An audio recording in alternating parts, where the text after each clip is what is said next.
One of the questions that always gets asked at panels is, how do you deal with imposter syndrome? The truth is, I think pretty much everyone has it or feels it at some point. So what is imposter syndrome? It's feeling like, oh, I don't know what I'm doing. I'm going to be found out. Like I am not good enough to be doing this job or whatever task you're trying to do. It's like, I'm just not good enough. I don't have the answer right here, right now. And part of being an editor and being in post-production and it's about problem solving. It's being given a bunch of variables and then trying to figure out the best solution to them.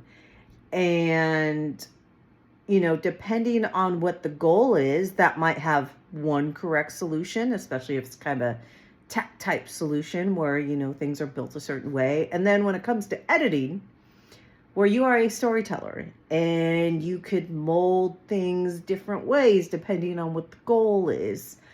There's multiple solutions. For example, when I got one of my first co-editing credits, I was working on my scene for my editor's cuts, and it's like, okay, this is what feels right based on what I understand about the script and the characters, and this feels like cutting the scene this way is feels right to me. And then, you get to the director's cut. In television, we go editors, directors, then producers and writers. And, the second cut is the director's cut. And then the director, questioned, you get notes. Notes are the nature of editing. And, he questioned some of my decisions and he had me make changes and I doubted myself. And it's like, oh God, I don't know what I'm doing. I'm not good enough for this. I'm not ready to be editing on my own. And then the producer's cut came and they noted something that the director had made me change and that had caused me to question my storytelling abilities and editing skills. And basically what they wanted was for me to go back to my editor's cut. And I turned to my editor because he was co-editing with me, privately. We had a conversation about it because I was feeling very insecure about the choices I had made. And he was like, well, I guess your instincts were right. It was a very good lesson. And it's something I always try to remember because many times, it's just the nature of it that you'll get noted and then the next person comes along in the process and they may have you change it back to how you originally had it. Many, many times I had producers be like, let me see your editor's cut. Yeah, put that back. Change it back to that. That's what we want. So really, it's about who is the latest in the line of notes you get.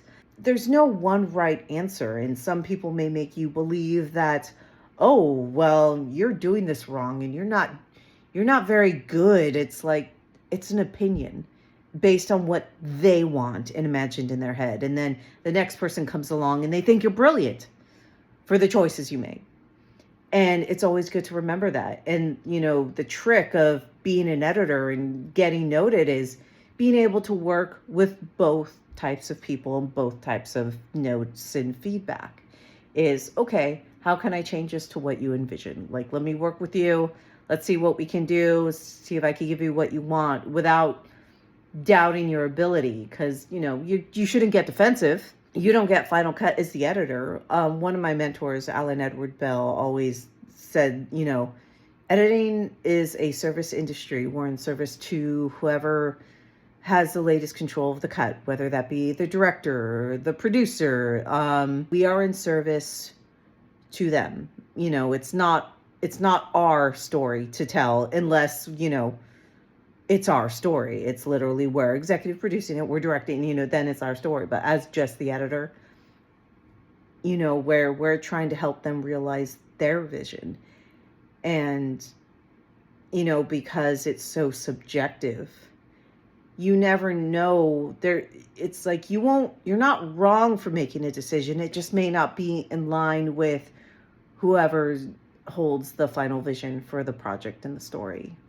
Just have confidence in your ability and your ability to problem solve, because editing is not easy. It's very complex. There's so much nuance.